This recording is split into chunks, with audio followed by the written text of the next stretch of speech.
Hi guys, and welcome to my diary. Yeah, so it's time to talk about Comrades. For those of you who don't know, I finished the Comrades last weekend and I now need to vlog about it. I'm just gonna do it in little bits and pieces because Comrades is such a long day and there's just so many memories and there's just so many thoughts I have and things that I can't really get it all out at once without like, man, what am I saying, and not thinking actually what I want to say. Or I always think of things, oh, I wish I'd said this, or I wish I'd said that. So as soon as I think about it, I'm actually going to put it out there and say it. That being said, I've got a nice little knee over there on my eyebrow, on my elbow. Yeah, that's my elbow.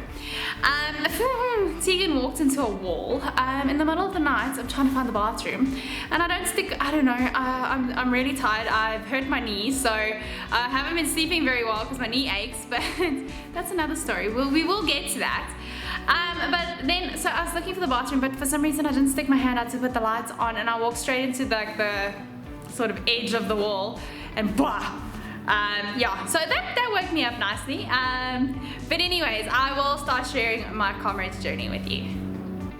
So would you say I'm battling with the cold? Like every time you guys see me in a video, I've got like 50 million layers on, scarves. But it's lucky I don't have a beanie on and you can actually even see my face. But anyways, let's start with the lead up to Comrades. So my dad and I left on the Wednesday, with the race being on Sunday. We always leave on the Wednesday. It just gives us a bit of time to sort of settle in and whatnot. Sometimes I wonder if it is the best idea, because when you're at home, it's not really the same. You kind of not focusing so much on the race, and it's a little bit more relaxed. It's not all this hype and getting pumped up and things, but that could also be a good thing. So I don't really know, but I like to go on the Wednesday. So we always drive down on the Wednesday, and then we always drive the route. A lot of people don't like to drive the route. I do. I just like to prepare myself mentally for what's coming. Sort of like, a lot of people complain about it, but I love marathons that are a double lap, because the second lap I always know what's coming and I know what to prepare myself for. I know where I can push and where I should hold back a little bit. So I really do like to drive the routes, although it does freak the living daylights out of me. I'm just like, oh my goodness, are you serious? This just took us like an hour and a half to drive, and now I've got to run that. But it was good. I think, shame. I don't know, maybe I shouldn't take my dad with me because I feel like I freak him out completely when we do it.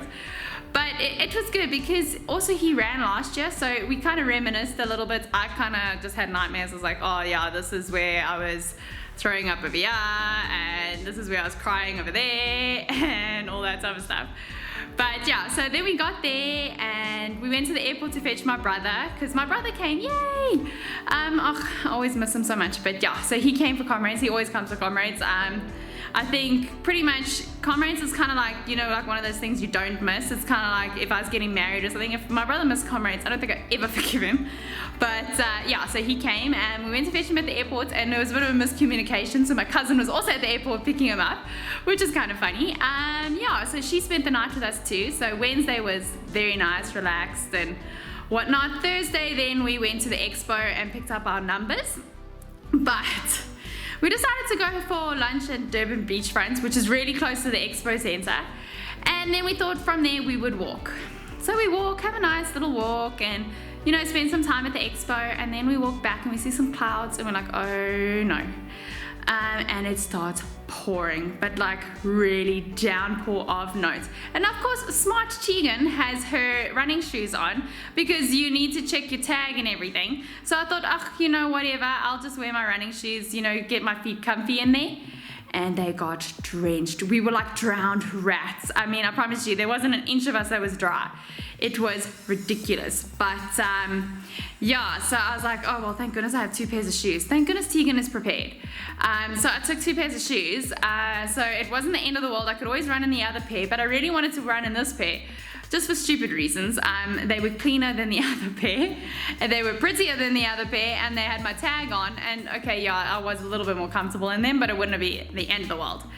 So yeah, so we had that, and then we went out for dinner. We went to my aunt's house for dinner and had a lovely dinner, and everything was relaxed. Then Friday, I can't even remember what we did on Friday. I think we went to the beach a little bit, chilled. We went to the mall, my brother shopping. And that was pretty much it. And then Saturday, just balls of stress. I always hate the Saturday. I freak out before, and it's a very, very stressful day because you don't want to do anything that could jeopardize your race. And I know they say you shouldn't walk around, but I get antsy, so I have to walk. Otherwise, I'm gonna go nuts. So I had a nice dinner, and then it was race time. My cousin stayed over because she helped my brother second us. So it was an early night for everyone. Not that anyone really slept all that well. You never really sleep all that well. But for me, I don't sleep that badly because I am a terrible, terrible, terrible sleeper as it is. So for comrades and stuff, if I get any sleep, I'm happy. And then it's like a 3 a.m. or 2:30 a.m. wake up call. So what makes Comrades so amazing is all the support. The support on the road from your fellow runners, but as well as the support on the side. The people cheering for you, it's amazing. These people do anything for you while you're running. I mean, they are there offering you pretty much whatever you need and whatever you want. I even saw this one, I thought it was really gross, but this one guy stopped and asked for Vaseline, which is normal, I mean, you're chafing. But then he lifts up his arms and he expects this lady to put the Vaseline on his sweaty arm. I was like, whoa, that is so gross. But this is how, and she did it with pleasure. She did it with a smile on her face. I was like, yeah, I don't know how much you need to pay me to do that. But anyways, and then your seconding crew, and there's nothing nicer than seeing a familiar face on the road. Whether it's another runner that you know, it's not so nice when they're passing you, but when you pass them, it's kind of nice. To see a familiar face, and then to see your support on the side. Oh my goodness, it just gives you that little bit of a boost, and you're like, oh yay, I saw them. And even when you see someone you know on the side of the road that you didn't know you were going to see, so somebody else's seconding crew that you know, and it is just such a boost. And I don't know, it's such a race full of so much love. Really, I can't say enough good things about Comrades. I really can't.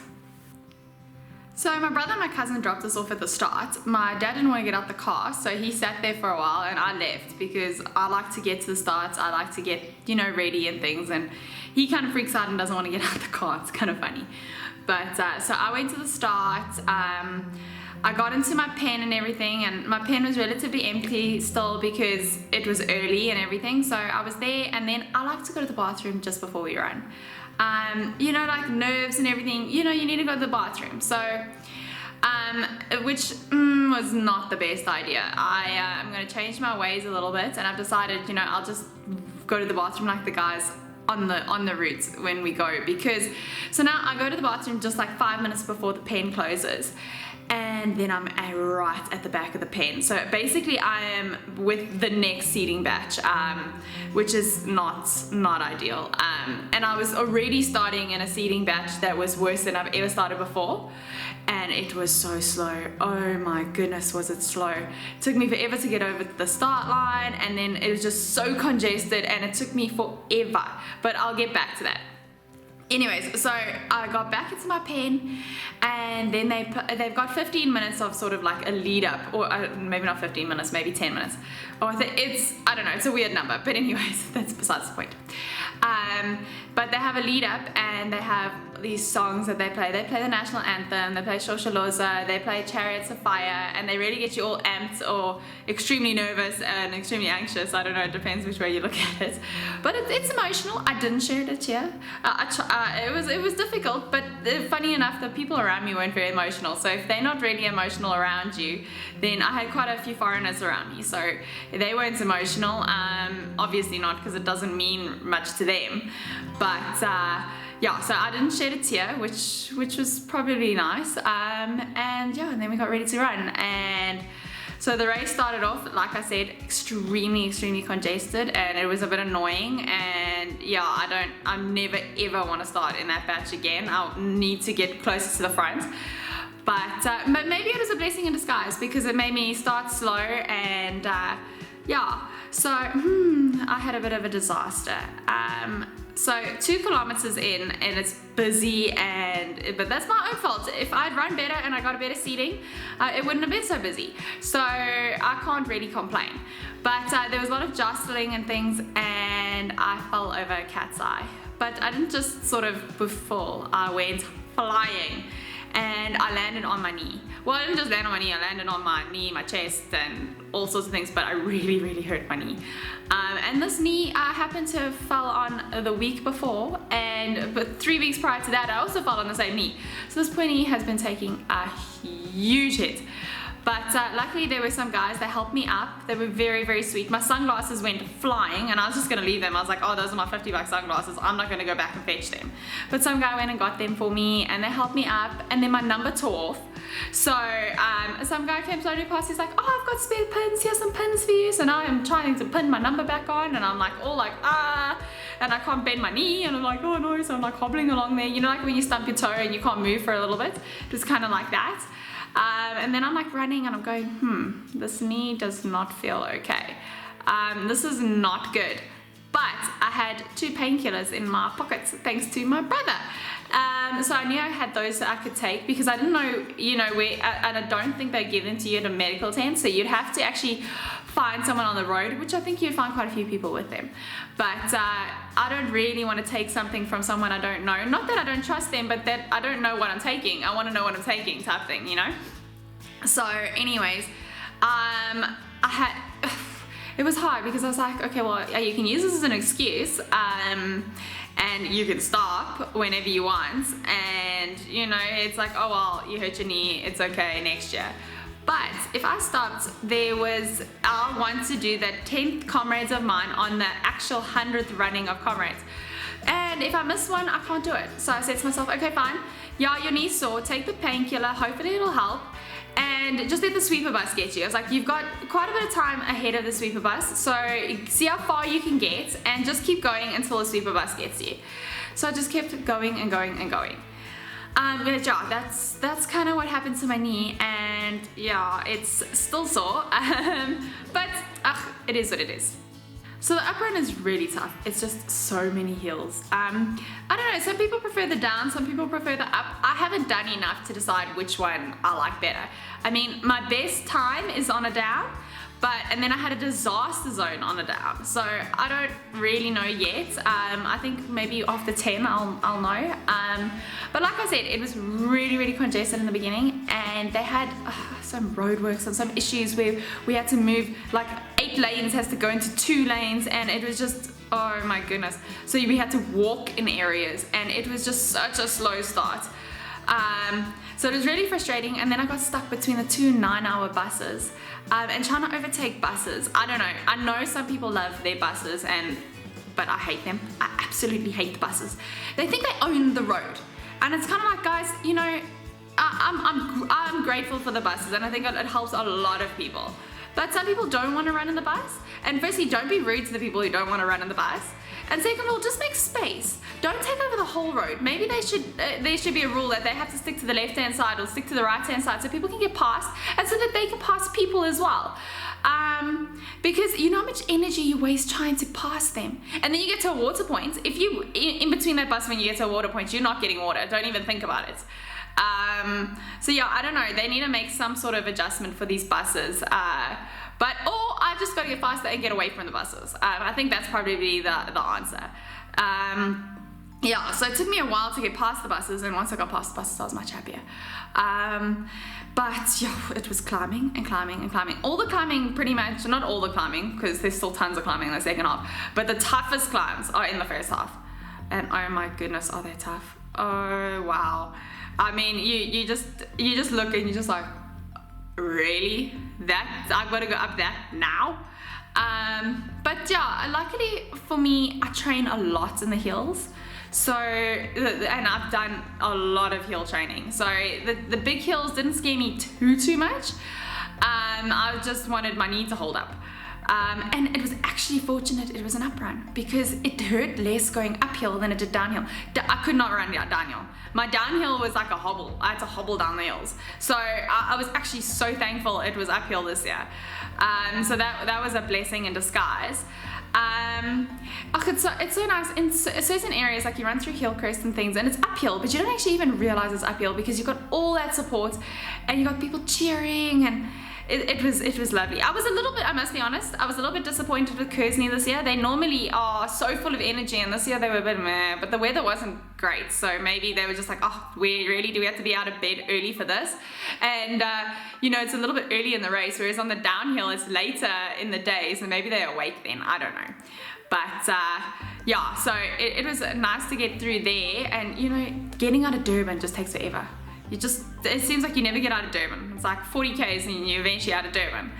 And then you climb in Changa and Drummond and all those crazy hills. But you know, I don't know, it wasn't too bad for me this year. Yeah, it was slow. I didn't run as fast as I should have or could have, but I don't know, I was comfortable the whole race. So there was never like, okay, yeah, forget about the knee. The knee was sore, the knee was horrible, and I didn't like it.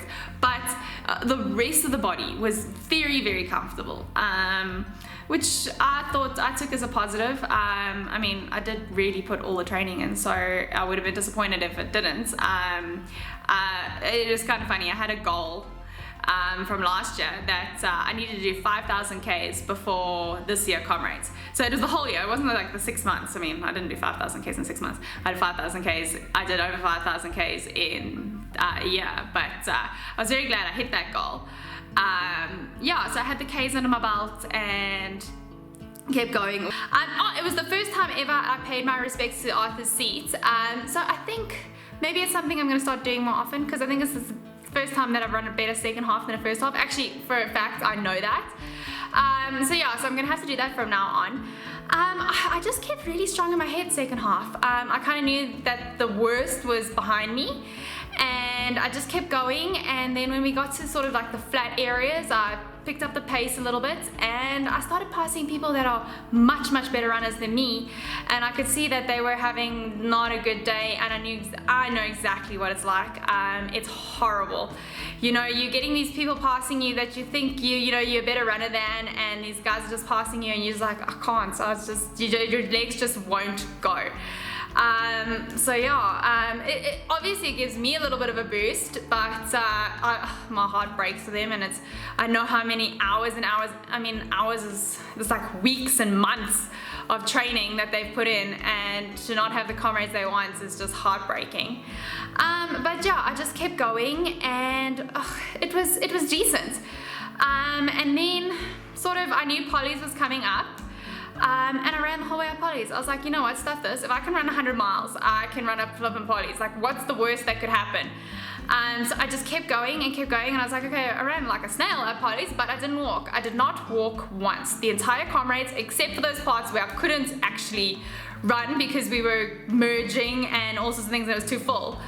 But I was quite proud of myself for that, because I've gotten to, once I start walking, I don't stop walking. I'm like one of those people that can have like these strategical walks and it gives them energy. My legs like seize up. I took like three steps at the top of Polly's, and I was like, oh, this is like, it's a really steep part. I was like, let me just walk this part and save some energy. And the second I started walking, I was like, no, you better start again soon, otherwise this is just gonna be a disaster zone. So I just kept running, and yeah, and then once you're in Maritzburg, there's so many people around, and you know you're there by the finish line, and it's so close. And then yeah, so that was like my best time, was like the last 7Ks. Yeah, so all in all, it was a decent-ish Comrades. I'm looking forward to training. I'm looking forward to getting back on the road. I know I complain about it the whole time, but I actually love running. I actually have really missed it, not running for the last few days. So yeah, I'm looking forward to what's next. I will never stop complaining. I will always hate running, but I'll also always love running. So how did Pops go, you were wondering? So after I finished, I went to my club tent. Well, not tent, we had a suite, which was really nice. And I went and changed, and I saw a few of the ladies that have been supporting, and it was nice. I quickly went and changed. Oh my goodness, but there was like 3 bathrooms, and there was like a huge queue, and I was like, oh my goodness, okay. So I quickly changed, and then one of the ladies that was also waiting for one of my good friends, her husband. So we went down so that we could actually watch and stand next to the side of the road. and watch all the runners come in. It's really nice. I love it. I love the vibe. I love watching the runners come in. I love cheering for them and cheering for people I know and cheering for people I don't know. I like to just be a part of the vibe. So we went down and we were supporting all the runners and waiting for the rest of our club to come in. And okay, I stood there for way too long, I think. Oh, my poor knee, but it was fine. And Pops did well. He did really well. I wish he had just give himself a little bit more credit. He doesn't give himself enough credit. He came in better than last year, 11:29. Yes, it wasn't under the 11 hours that he really wants to get, and he would actually really like to get under 9 hours, because back in his youth, he ran under 9 hours, so he would have a Bull Rowan. But, there was no Bull Rowan there in those days, so that kind of sucks.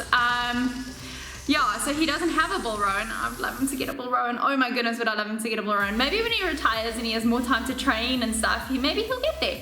I think he's capable of it, so we shall try. But he really needs to give himself a little bit more credit. He's like, yeah, people who don't know running, they don't think it's a very good time. And I'm like, well, Dad, who cares what they think? And they don't think that. They're also impressed that who can say that their dad ran Comrades with them? When they were running Comrades, their dad is also running Comrades. Come on. So I'm flipping proud of him. And yeah, so I was so nervous because now I didn't have my phone, so I can't track him. My cousin and my brother, I don't know where they are. So I'm kind of like, how am I gonna track him? And I had this really nice lady next to me, Shane, she was so cute. And she tracked him for me, and she was waiting for her friends, and we were cheering everyone, and it was really cool. And I saw he got up to the top of Polly's and stuff, and so I knew he was gonna make it, thank goodness. Because I was stressing, I don't know, I haven't seen my brother and my cousin, so I have no idea how his race is going. And I want him to make it so badly. I want him to make it worse than I want to make it, that's how badly I want him to make it. And then I saw him come in. Oh, it was such a nice moment. I couldn't take any photos, which kind of sucked because I didn't have my phone. But I'm like, there, go Daddy, run, come on, Dad. And then I was like, and then the girls next to me are shouting, go Daddy, next to me. It was so cute. But there are a lot of daddies around, so my daddy didn't look. Instead of shouting Wayne, if I shouted Wayne would turn around and have a look.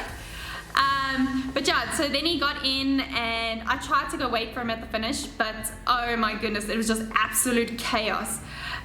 So we decided that we were going to meet at the club suite. So I went back there, and thankfully someone 5 minutes after me brought him in, and he was there. And my cousin and my brother were also there.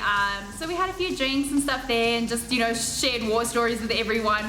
It's always, nice to hear how everybody else's day went and everything. And then it took us 3 hours to get home stuck in traffic. And the problem is, you just get home so late that you just actually want to go shower and go to bed. So there's no real celebrating, but, you celebrate the next day.